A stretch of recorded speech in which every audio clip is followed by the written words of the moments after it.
Hi friends and welcome back to Group Study Python Programming Language course বাংলায় next ক্লাসে। তো আগের ভিডিওতে আমরা কি শিখলাম? আমরা শিখলাম কমেন্ট কাকে বলে। কমেন্ট হলো যে আমরা কিছু একটা লিখে দিচ্ছি প্রোগ্রামের মধ্যে হ্যাশ দিয়ে, যেটা কোনো রকম এফেক্ট ফেলছে না, কুকুর ডাকছে, বাহ যাই হোক। এবং আরেকটা কি জিনিস শিখলাম, আর একটা নয় তিনটে জিনিস শিখলাম। এক্সপোনেনসিয়েশন 2 to the power 3 কি করে করব, 2 ডাবল স্টার 3। আর কি শিখলাম, ভাগফল বা কোশেন্ট কিভাবে বার করব। মানে ধরো 25 কে 4 দিয়ে ভাগ করলাম, 4 6 24 হয়, তাহলে খালি 6টা পাবো, আমি পয়েন্ট পার্টটা চাই না, তার জন্য কি ইউজ করে ফ্লোর ডাবল স্ল্যাশ। আর কি শিখলাম, ভাগ শেষ, 25 কে 4 দিয়ে ভাগ করলে ভাগফল কত, ভাগ শেষ কত হয়, সেটা কি পার্সেন্টেজ সাইন, সেটাকে বলা হয় মড। তো এগুলো তো দেখে নিলাম, এবার আসি ভেরিয়েবলের টাইপে। তো এতক্ষণ তোমরা দেখেছো যে আমরা ভেরিয়েবলে যা খুশি ভ্যালু রাখতে পারি সেটাও স্টোর করে নেয়, কিন্তু তাই বলে কি ভেরিয়েবলের টাইপ হয় না? ভেরিয়েবলের টাইপ হয়। পাইথন মানে অন্যান্য প্রোগ্রামে ভেরিয়েবলের মধ্যে কি ভ্যালু রাখছি সেটা আগে থেকে ডিফাইন করে দিতে হয়, যে আমি এই ভেরিয়েবলে এই টাইপের ভ্যালু রাখছি, ঠিক আছে। কিন্তু পাইথনে সেটা বলতে হয় না, পাইথন নিজে থেকে বুঝে যায় যে ভেরিয়েবলে যে ভ্যালুটা রাখছি সেই ভ্যালু টাইপ হয়ে যাবে। এবার তোমাদের মাথায় প্রশ্ন আসছে যে টাইপটা আবার কি জিনিস। দেখো, x equals to 3 রাখলাম, y equals to 2.5 রাখলাম, এই দুটো কি সেম জিনিস বলো তো? এবার তোমরা বলবে যে না, সেম জিনিস নয়। 3 একটা হোল নাম্বার বা বাংলায় যেটাকে বলে পূর্ণ সংখ্যা, তাই তো। আর 2.5 একটা ডেসিমাল নাম্বার, যে একটা পূর্ণ সংখ্যার পর একটা ভগ্নাংশ আছে, বা ইংরেজিতে বলে হ্যাঁ ডেসিমাল বলে, দশমিক বাংলায় যেটাকে বলে দশমিক, 2.5, তাই তো, বা 5-6, 2.56। আমরা যারা 2.56 বলতাম ছোটবেলায়, আমাদের বকা দিত যে 56 নয়, ওটা অ্যাকচুয়ালি 5-6। তো ঠিক একইভাবে প্রোগ্রামিং এও এই ভেরিয়েবলের এই দুটো ভ্যালুকে আলাদাভাবে ডিফাইন করা হয়। কিরম ভাবে কমেন্টে লিখবো। 3 হোল নাম্বার কে ইংরেজিতেও একই বলে, প্রোগ্রামিং এর ভাষায় বলা হয় ইন্টিজার। অর্থাৎ এই এক্স ভেরিয়েবলটা যেহেতু এর মধ্যে একটা ইন্টিজার ভ্যালু রাখা হয়েছে, এর টাইপ হয়ে গেছে ইন্টিজার, পূর্ণ সংখ্যা। একটা ভেরিয়েবলে যে টাইপের নাম্বার আমি রাখবো, সেই ভেরিয়েবলের টাইপটা নিজে থেকে বদলে সেটা হয়ে যাবে। তো এক্স এর ভ্যালু 3, তো এক্স হলো একটা ইন্টিজার টাইপ ভেরিয়েবল, কারণ এর মধ্যে যে ভ্যালুটা রাখা হয়েছে সেই ভ্যালুটা একটা ইন্টিজার ভ্যালু।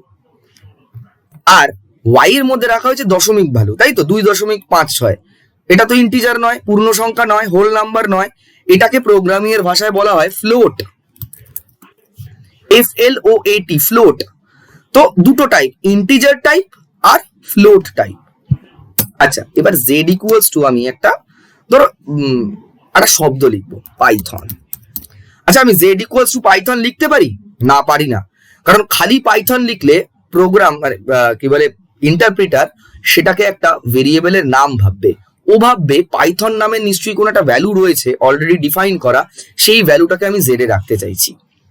অর্থাৎ বাঁ হাতের একটা গ্লাস পাইথন, সরি ডান হাতের একটা গ্লাস পাইথন, যেটা অলরেডি আগে কোনো বাঁ হাতে ছিল এবং তাতে ভ্যালু রাখা হয়েছে, সেটাকে এবার আমি জেডে রাখতে চাইছি। কনফিউজিং, বাদ দাও। পাইথন আমি শব্দটা রাখতে চাইছি। তো শব্দ, স্টেটমেন্ট, সেটাকে কি করতে হয় প্রথম থেকেই শিখেছি আমরা, সে প্রিন্টের মধ্যে রাখি বা অ্যাজ আ ভ্যালু একটা ভেরিয়েবলে রাখি, আমাকে ডাবল কোট অথবা সিঙ্গেল কোটের মধ্যে রাখতে হবে। এবার ভালো করে মাথায় রাখো, এটা কোনো স্টেটমেন্ট, কোনো লেটার, কোনো ওয়ার্ড, কোনো সেন্টেন্স কে প্রোগ্রামিং এর ভাষায় স্ট্রিং বলা হয়।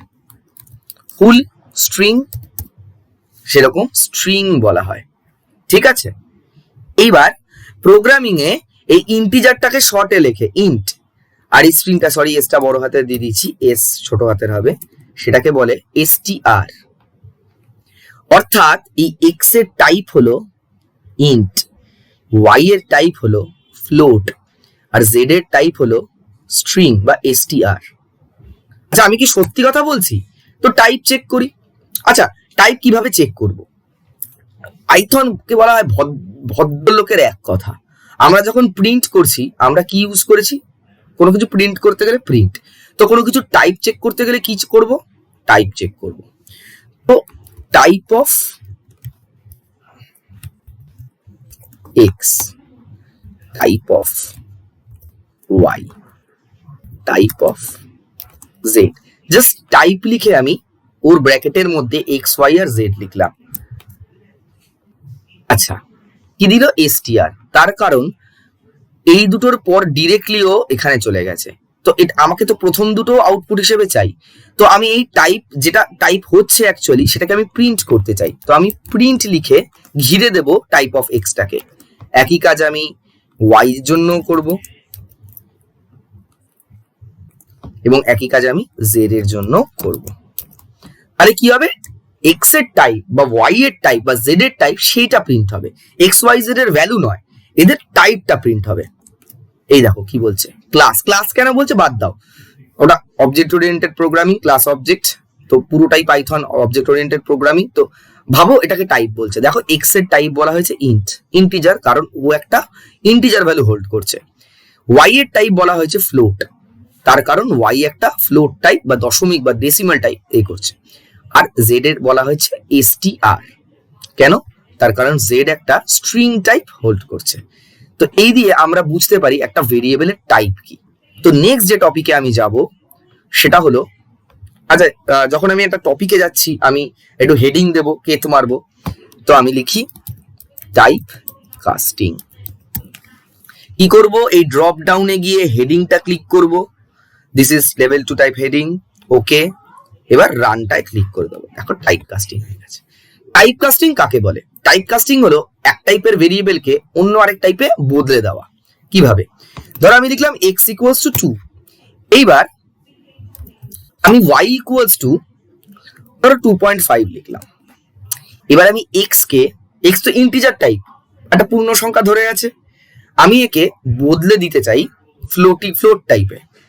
তাহলে আমি কি লিখতে পারি? Z equals to float of x, float লিখে আমি এক্স করে দিলাম। তাহলে কি হবে? এক্স ভেরিয়েবলটা যেটা ইন্টিজার টাইপ ছিল সেটা বদলে ফ্লোট টাইপ হয়ে যাবে, দেখিয়ে দেবো সব, চিন্তা নেই। আর আরেকটা ভেরিয়েবল নিলাম এ, সেটাকে আমি ওয়াইটাকে ইন্টিজার টাইপে বদলে দেবো, তার জন্য আমি লিখবো ইন্ট দিয়ে ঘিরে দেবো ওয়াই কে। এবার চলো জেড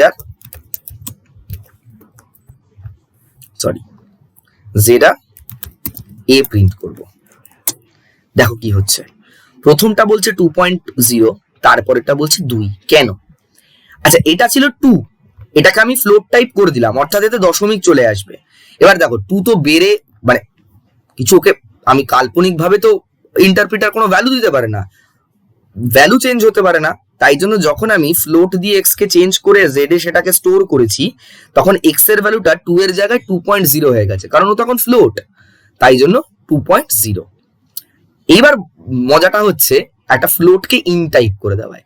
2.5 ছিল, ওকে যে আমি ইন্ট করে দিলাম, ইন্ট তো দশমিক রাখতে পারে না, ফলে ও এই 0.5টা রাখতে পারলো না, ও বদলে 2 হয়ে গেল। তো 2টা ফ্লোট করলে 2.0 হয়ে যাবে। আবার 2 পয়েন্ট এনিথিং যদি আমি মানে ফ্লোট ভ্যালুটাকে ইন্টিজারে কনভার্ট করি, তো ওর পয়েন্ট পার্টটা চলে গিয়ে খালি পূর্ণ সংখ্যাটুকু দিয়ে দেবে। আচ্ছা, এটা ইন্টিজার টাইপ ভেরিয়েবলের সাইজ হয় 2 বাইট, বাইট বিট জানো মেমোরি, আর এটা শুরু হয় ফ্লোট হয় 4 বাইট থেকে। যে মুহূর্তে 4 বাইট কেন দিচ্ছে? কারণ ওকে তো দশমিক পার্টটা ধরতে হচ্ছে। তো যেই মুহূর্তে আমি 4 বাইটকে ইন্ট টাইপে কনভার্ট করে দিচ্ছি, ও 2 বাইট হয়ে যাচ্ছে, তো ওর কাছে আর মেমোরি নেই পয়েন্ট পার্টটা ধরা। এটা দেখো ওয়াই ইকুয়ালস টু অনেক কিছু লিখলাম আমি, তাতেও দেখো যখন কনভার্ট করছি এই পুরো পার্টটাকেও এ করে দিচ্ছে। আচ্ছা আমি প্রিন্ট এক্স আর ওয়াইও করি, প্রিন্ট এক্স আর প্রিন্ট ওয়াই রান করি, দেখো এক্স এর ভ্যালু 2 ছিল, 2 প্রিন্ট হয়েছে। ওয়াই এর ভ্যালু 2 পয়েন্ট এত ছিল, আমি প্রিন্ট ওয়াই করেছি, পুরোটা প্রিন্ট হয়েছে। এবার জেড এ আমি কি করছি? এক্স কে ফ্লোটে কনভার্ট করে দিচ্ছি। যেই একটা মানে পূর্ণ সংখ্যাকে দশমিক সংখ্যায় বা ডেসিমাল ভ্যালুতে বা ফ্লোট ভ্যালুতে কনভার্ট করছি, যাতে ভ্যালু না বদলে যায়, মান না বদলে যায়, জাস্ট 0.0 করে দিচ্ছে, কিন্তু পয়েন্টটা কিন্তু চলে আসছে, ফ্লোট মানেই পয়েন্ট আসা। আর যেই মুহূর্তে আমি একটা ফ্লোট পার্টকে মানে ফ্লোটিং ভ্যালুকে ইন্টে কনভার্ট করে দিচ্ছি, ও কি করছে? ওর দশমিক পার্টটা সরিয়ে দিয়ে খালি 2 করে দিচ্ছে। এবার একটা মজার বিষয় দেখাই, দাঁড়াও তো উপরে উঠতে হবে। হ্যাঁ এই যে দেখো, যোগ যখন করেছিলাম দুটো ইন্টিজার ভ্যালুকে যোগ করেছিলাম, আমার অ্যান্সারও ইন্টিজারে এসেছিল। মাইনাস করি, দেখো দুটো একটা ইন্টিজার থেকে ইন্টিজার বিয়োগ করায় ভ্যালুটাও ইন্টিজারেই আসছে। ইন্টু করি, অনেক বড় হবে সংখ্যাটা, ইন্টিজারেই আসছে। এবার ডিভাইড করি, এই দেখো ফ্লোট পার্ট আসছে। স্বাভাবিক, ডিভাইড করলে তো পয়েন্ট আসেই। আচ্ছা, এক্স যদি আমি 4 আর ওয়াই যদি 2 করি তাহলে তো ইন্টিজারে আসবে, কারণ 4কে 2 দিয়ে ভাগ করলে 2 হয়। কিন্তু না, দেখো যেই মুহূর্তে আমি ভাগ করছি 4কে 2 দিয়ে, ও 2.0 দিচ্ছে। কেন? বাই ডিফল্ট অপারেটর, ম্যাথামেটিক্যাল অপারেটরে পাইথন করে নিয়েছে, মানে এমন ভাবে সেট আপটা করেছে যে ভাগ করলে তো পয়েন্ট পার্ট আসার সম্ভাবনা আছেই। সবসময় যারা পূর্ণ সংখ্যাকে আর একটা পূর্ণ সংখ্যা দিয়ে ভাগ দিলে যে উত্তরটা পূর্ণ সংখ্যা আসবে তা তো নয়। 4কে 3 দিয়ে ভাগ দিলেই তো পয়েন্ট চলে আসবে। এই যে 2 দিয়ে ভাগ দিলে পাইথন কি করছে, অত চাপ নেয়নি। ও পুরো ব্যাপারটা যে ভাগ দিলে ভাগফলটা অলওয়েজ, মানে কোশেন্ট নয় কিন্তু ভাগফল, মানে ওটা বলছি না, ভাগ করে যে অ্যান্সারটা আসবে, যেটা যেহেতু ফ্লোট পয়েন্ট আসার সম্ভাবনা আছে, ও আগে থেকে ওটাকে ফ্লোটে কনভার্ট করে দেয়। আচ্ছা তুমি বলো তো, যদি আমি চাই ভাগ করলেও এই ভাগফলটা যেন 2ই আসে, তাহলে কি করব? পয়েন্ট পার্টটা যেন না আসে, একটু আগে করেছি, জেড কে আমি ইন্ড দিয়ে ঘিরে দিই, টাইপ কাস্ট করে দিই। এইবার দেখো এটা আসছে। এতে আবার একটা ব্যাপার কি, ধরো 11কে 2 দিয়ে ভাগ করলে তো 5.5 আসার কথা, কিন্তু জেড এ যে 5.5 আসছে সেটাকে তো আমি ইন্ড দিয়ে কনভার্ট করে দিয়েছি। তাহলে বলো তো এটার অ্যান্সারটা কত হবে? 1 সেকেন্ড দিলাম, একদম ইউ আর কারেক্ট, 5 আসবে। কারণ যেহেতু 5.5 জেড এ আসা সত্ত্বেও আমি ওটাকে ইন্টিজারে কনভার্ট করে দিয়েছি, ওর পয়েন্ট পার্টটা থাকবে না, খালি 5 থেকে যাবে। আচ্ছা, এটা হলো ফ্লোট থেকে ইন্ট, ইন্ট থেকে ফ্লোট ইত্যাদি। স্ট্রিং, ধরে x equals to 3, y equals to str of x, print y। আচ্ছা, x একটা ইন্টিজার ভ্যালু ছিল, সেটাকে আমি স্ট্রিং অর্থাৎ স্টেটমেন্টে কনভার্ট করে দিচ্ছি।